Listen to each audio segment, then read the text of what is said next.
Hi there, Mark here again. Welcome to part 2 of my build guide for the Wild One off-roader. It's going pretty well.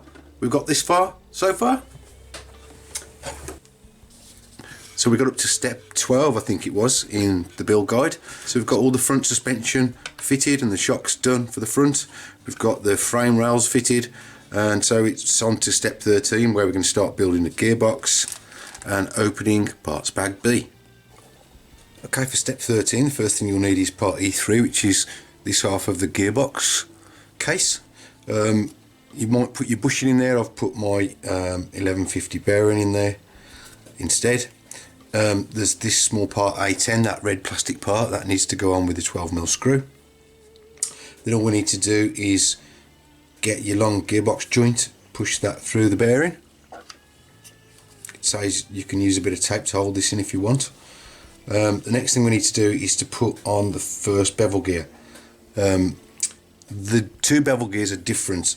This is the right side, and if you look very carefully, there is a tiny little R you might not be able to see in this light stamped onto the back of the gear, so make sure you get the right one. I've already greased that up with some Tamiya AW grease just to try and stiffen the diff up a little bit. Then we need the BB16 bar. You put that into that hole like so, and then it's just a case of get your diff gear, put your planetary gears in, or the small bevel gears as it calls it. Again, I've greased those up with anti-wear grease, and then this just slots over like so, and it fits onto the end of that gearbox joint. So on to step 14, to finish off the gearbox, we need to put the other bevel gear on the other side, and again I'm going to grease that up. When you've greased up the bevel gear, just put it on top of the diff like so, and then what I'm going to do is get the spur gear and fit in either your bushings, if you've got the bushings, or the bearings like I have, one either side. And then we need to put that over that shaft that we've already put in, your BB16. And now what I'm going to do is make sure I get plenty of the provided ceramic grease onto these gears before I do the next bit. Okay, so there's plenty of grease on those gears now. What I'm just going to do is get the other side of the gearbox housing and put on this B23, which is a washer, and I'll put that over there, and then one of the bushings. I have got an actual bearing, but I'm not going to waste a bearing on this, it's just a spacer, so put that in place, and then we need to simply put the two halves together.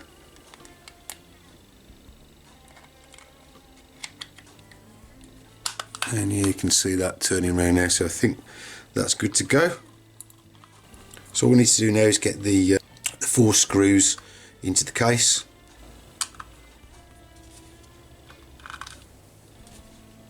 So that's the screw in there, there, there, and the bottom there.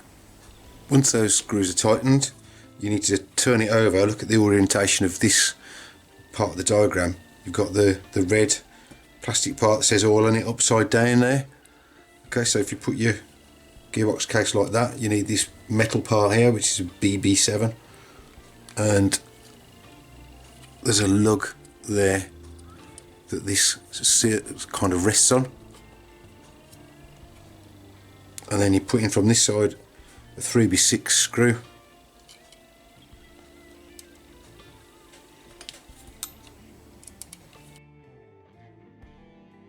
and the longer 3B15 from the other side.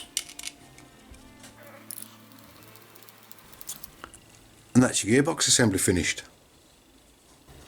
Step 15 is putting the gearbox into the back of the buggy, into these frames. You'll need 4 screws. If you're not sure the exact lengths, just match them up on the diagram over here. There's a long 20mm one there and 2 10mm. So let's get this lined up. So copying the orientation of the diagram, I've got the gearbox like this with that metal bracket at the bottom.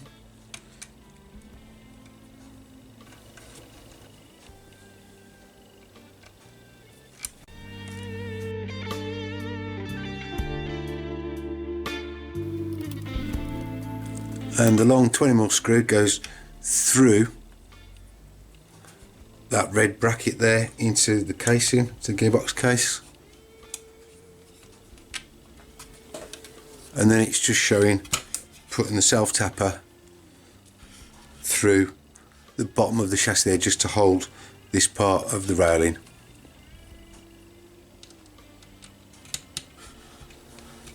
Step 16 is simply putting the front body mount inside the car. I think that's for the driver figure, and 2 3x12 screws. You need to put one here, which is holding the side of the motor case or the gearbox case, and the other one here, which holds the bottom of this rail. And then simply screw your body post in with the washer on first, and make sure that the hole is pointing across the body like that. Step 17, we're going to make up the rear axles. You need this rubber joint boot. You need to cut it as it shows in the diagram. Just use a pair of scissors, cut it to the right size. Obviously it makes the 2 pieces. You're going to need your dog bone, which you need then to thread into that boot. It is quite difficult to get through the middle bit, but a good push and it's through.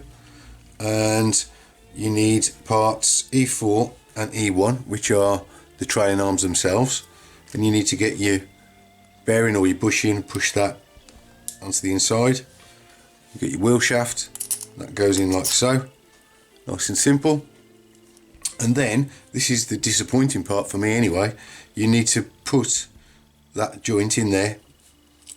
In there there's the black O-ring, the little 3mm black O-ring that you push into the drive cup, and then you need to put these together, obviously with the dog bone fitting into the slots.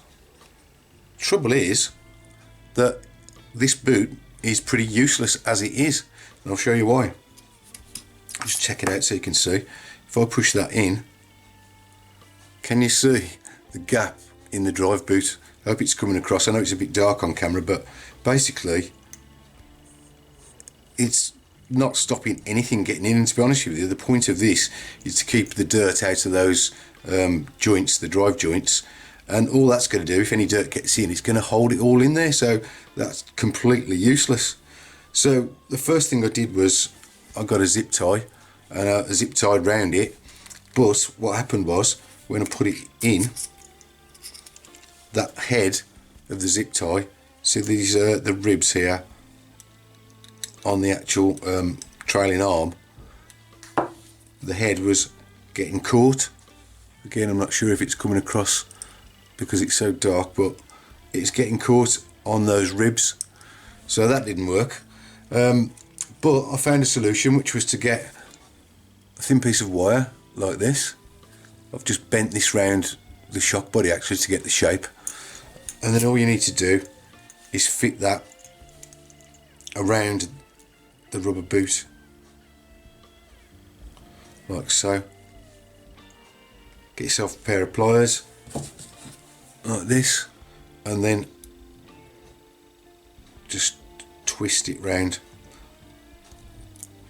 until it's tight. I'll show you the one I've done. This is the other side, and as you can see now, it doesn't move at all. It's nice and tight. There's no movement there, there's no dirt going to get through, so I think that's a good solution. And main thing is that because it's just a twisted piece of wire, I've snapped it off like that, and now it clears all the ribs on the trailing arm. It just spins around quite nicely. So that's my solution, guys. It's up to you if you choose to follow it, but I think it's going to work okay. So basically, there you go. You make up 2 of these, and we'll move to step 18. In step 18, we're going to attach those rear axles. Basically, make sure you get some grease on that axle pivot that we've already put on before, and then it's just a matter of getting the axle you've made up, push the hole for the pivot over the bar and get that drive cup and the ball joint in the right place.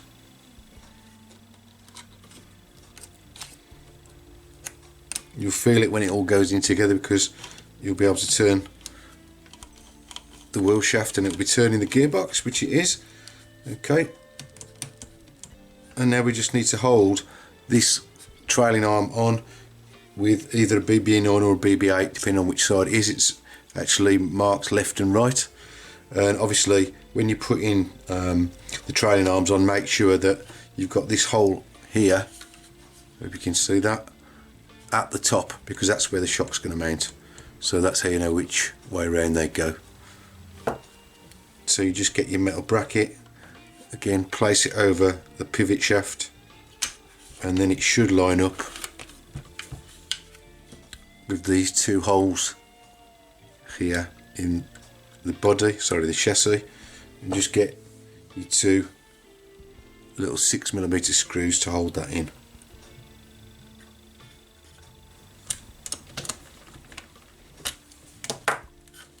Okay, and obviously do the same on the other side, but with the other bracket, the one that's marked with an L for left.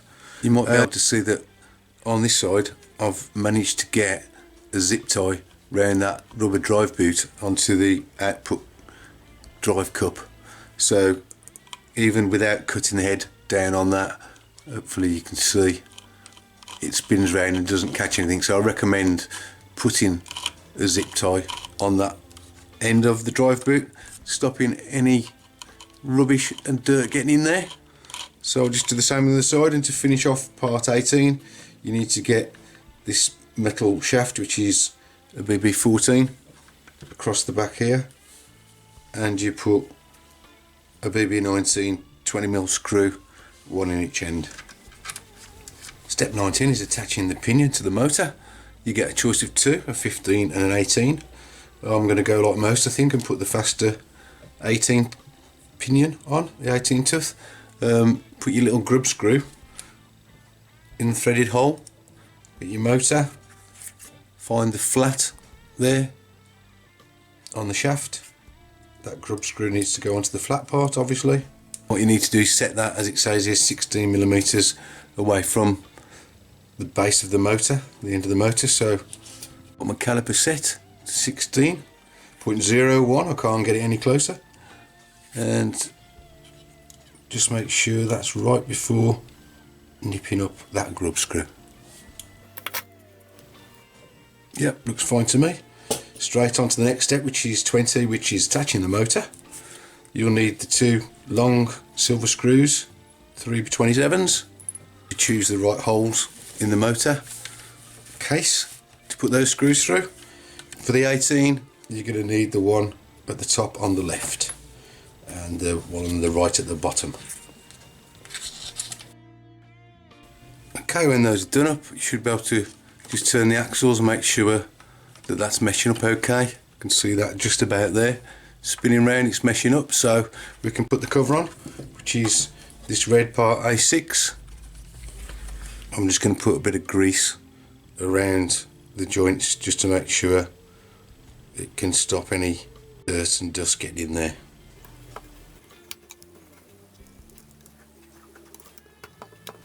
Steps 21 to 23 is making up the rear damper cylinders, or the rear shocks we should say. And again, I've pre-made the one side up first, and you can see this one's slightly different to the front because the spring's just underneath, it doesn't go over the shock body, which is a bit unusual, and this is a lot stiffer than the front. They really are quite stiff, these springs, but again, nice fluid smooth movement, so that's a nice bit of kit to go on. So let's show you how to do the other one. Basically, get your shock body, it's screwed together, so you need to take it apart, and what we need to do is get your BA22, which is a little clear O-ring, pop that in. I'm just going to push that into place. It goes quite a long way into the shock body, does that, and then I'm going to get a bit of the shock oil. Now for the rears we're going to use the yellow shock oil, which is a bit thicker. It's still light oil, but it's a bit thicker than the red that was used in the front. So that goes in first. Then you've got your shaft guide, which is a BA30, this tiny little nylon part. Pop that in. Then you've got BA31, which is your brass stepped rod guide. Goes in with a step facing upwards, like that. And then screw on the bottom cap, but again, because I haven't put the shaft in yet, I'm doing mine differently.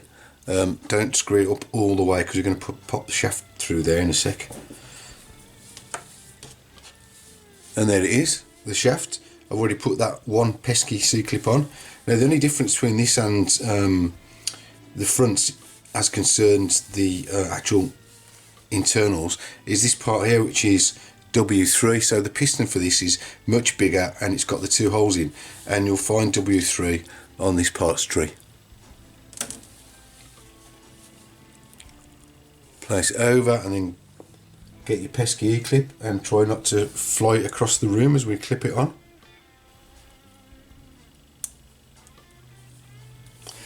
There we go, lucky this time. Okay, as I usually do to try and reduce the number of bubbles, is I'm going to put my finger over the bottom of this one. Sometimes you can put the shaft in, but there isn't enough room on this one to get the oil in properly, so I'm going to fill it up with oil. Okay, and simply get your shaft, try and find the hole in the bottom and pop it through. And we're going to need to wipe off all this excess oil that's going to come out the top now.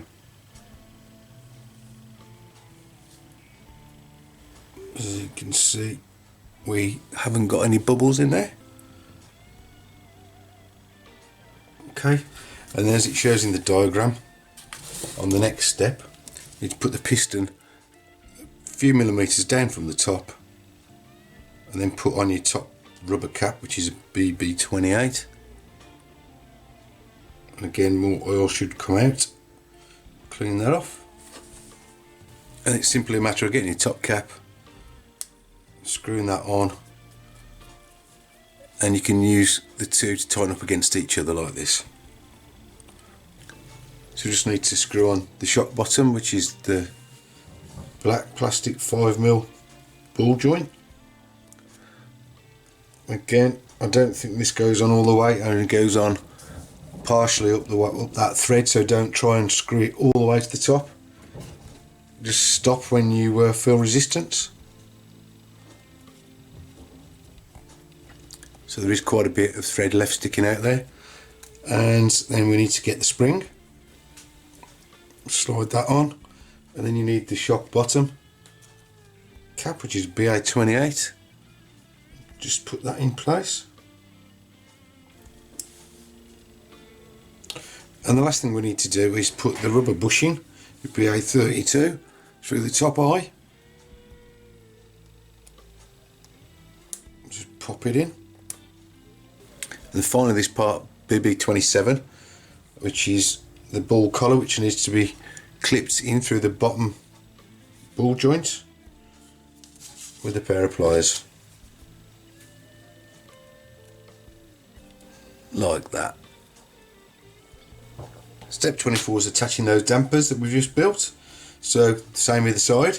Basically we need these parts here, which I've already got ready. Got the longer screws, you've got your self-tapping screws, 15mm, a lot of nuts, washers, and you need these like brass pipes that go in the top inside that bushing. So put that in first. With these we need the washers, so use the long screw, 27mm for the top, put washer on,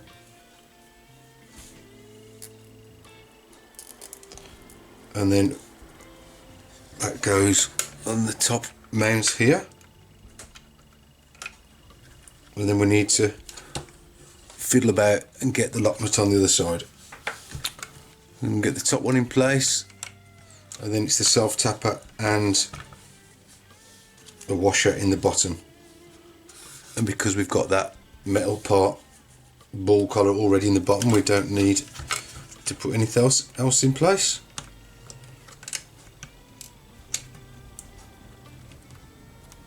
Should look like that when it's finished. I'll just get and do the other side, exactly the same obviously. So that's the suspension finished for the rear. So we've done the front and the rear now, we've got the motor fitted. I've turned over, we've got to step 25, and that involves opening parts bag C. So this is a good point I think to draw a close to this part 2 of the build guide. Hope you've enjoyed it guys, thanks for following along so far, and I hope you're going to join me on part 3. Cheers, bye.